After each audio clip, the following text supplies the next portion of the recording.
बहुत समय पहले की बात है। स्वर्ग लोक में चारों ओर सुख, शांति और वैभव था। देवताओं के महलों में सोना चमकता था। गंधर्व संगीत गाते थे और अप्सराएं नृत्य करती थी। उस समय देवताओं के खजाने और सारी संपत्ति की देखभाल कुबेर करते थे। कुबेर के पास इतना धन था कि उसकी कोई सीमा नहीं थी। सोने के महल, हीरे जवाहरात, अनगिनत खजाने, रत्नों से भरे कच्छ, सब कुछ उनके पास था। ये सारी संपत्ति उन्हें माता लक्ष्मी की कृपा से प्राप्त हुई थी, क्योंकि जहाँ लक्ष्मी जी का वास होता है वहाँ धन और वैभव अपने आप चला आता है। शुरुआत में कुबेर बहुत ही विनम्र थे। वे धन का उपयोग अच्छे कार्यों में करते थे, लेकिन धीरे धीरे उनके मन में अहंकार आने लगा। उन्हें लगने लगा कि पूरी ब्रह्मांड में उनसे बड़ा कोई नहीं। वे अपने सोने के महलों को देखते और गर्व से मुस्कुराते। जो भी उनके महल में आता वे उनसे अपना खजाना दिखाते और कहते, देखो मेरे जैसा धनी इस संसार में कोई नहीं। समय बीतता गया और उनका घमंड बढ़ता गया। अब वे हर समय अपने धन का प्रदर्शन करने लगे। माता लक्ष्मी यह सब देख रही थी। लक्ष्मी जी केवल धन की देवी नहीं है, वे विनम्रता और समृद्धि को भी पसंद करती है। उन्हें कुबेर का बदलता स्वभाव अच्छा नहीं लगा। उन्होंने सोचा, जिस धन से लोगों के भीतर अहंकार पैदा हो जाए वो धन शुभ नहीं कहलाता। लेकिन कुबेर अपने घमंड में इतने डूब चुके थे कि उन्हें कुछ दिखाई नहीं देता था। एक दिन उनके मन में विचार आया, मैं इतना धनी हूँ कि पूरे देवलोक को भोज करा सकता हूँ। मैं सबको दिखा दूंगा कि मुझसे बड़ा कोई नहीं। उन्होंने बहुत बड़ा आयोजन करने का निश्चय किया। सोने के निमंत्रण पत्र बनवाए गए। देवताओं, ऋषियों और गंधर्वों को बुलवाया भेजा गया। सबसे विशेष निमंत्रण भेजा गया भगवान शिव और माता पार्वती को। जब निमंत्रण कैलाश पहुंचा तब भगवान शिव मुस्कुराए। वे समझ गए कि कुबेर के मन में भक्ति नहीं बल्कि अहंकार बोल रहा है। माता पार्वती ने पूछा, स्वामी क्या हम इस भोज में जाएंगे? भगवान शिव बोले, नहीं, लेकिन वहाँ किसी को भेजना आवश्यक है ताकि कुबेर का अहंकार टूट सके। तब उन्होंने अपने पुत्र भगवान गणेश को भेजने का निश्चय किया। उधर कुबेर ने अपने महल को सजाने में कोई कमी नहीं छोड़ी।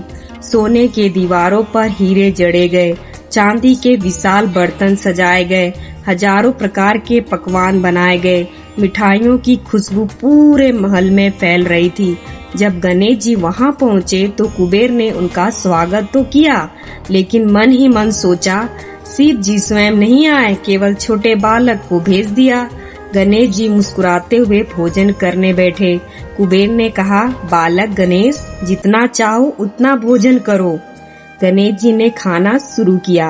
वे खाते गए, खाते गए, खाते गए। एक के बाद एक सारे पकवान समाप्त हो गए। फिर भी गणेश जी बोले, मुझे अभी भी भूख लगी है। कुबेर घबरा गए। उन्होंने तुरंत और भोजन मंगवाया, लेकिन गणेश जी सब खाते गए। कुछ ही देर में पूरी रसोई खाली हो गई। अब गणेश जी ने बर्तन खाने शुरू कर दिए। सोने की थालियां, चांदी के कटोरे सब गायब होने लगे। कुबेर के चेहरे का रंग उड़ गया। गणेश जी बोले, मेरी भूख अभी शांत नहीं हुई है। फिर उन्होंने महल की सजावट की वस्तुएं उठाने शुरू कर दी। कुबेर डर से कांपने लगे। उन्होंने समझ आ गया कि ये कोई साधारण बालक नहीं, स्वयं दिव्य शक्ति हैं। वे तुरंत कैलाश पर्वत की ओर भागे।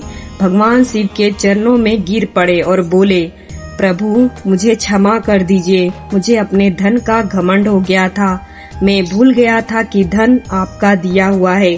भगवान शिव ने शांत स्वर में कहा, कुबेर, धन बुरा नहीं होता, लेकिन धन का अहंकार मनुष्य को आधा बना देता है।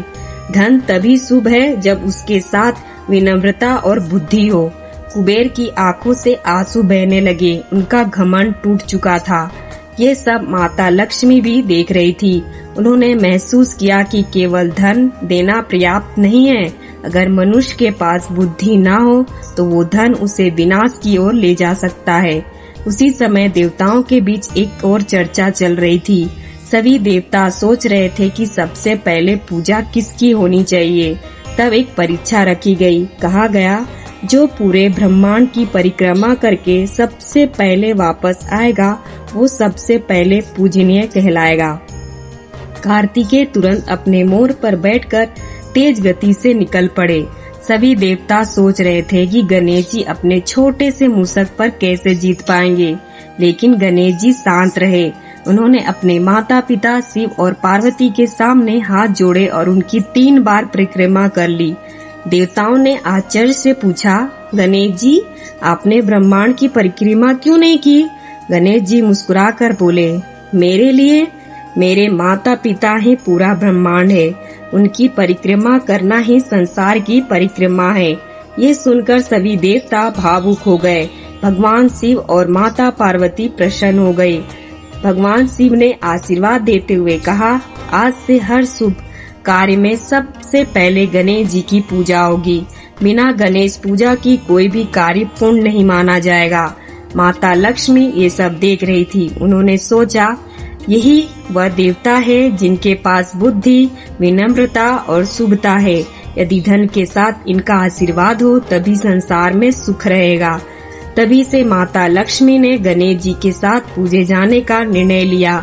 तभी से हर घर में, हर शुभ अवसर पर, हर दुकान में, हर मंदिरों में लक्ष्मी जी और गणेश जी साथ दिखाई देने लगे।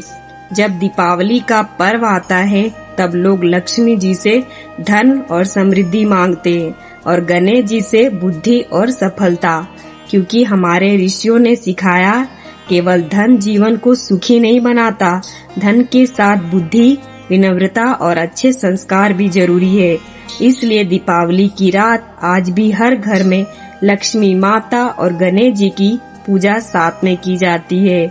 जय लक्ष्मी माता, जय गणेश भगवान की जय।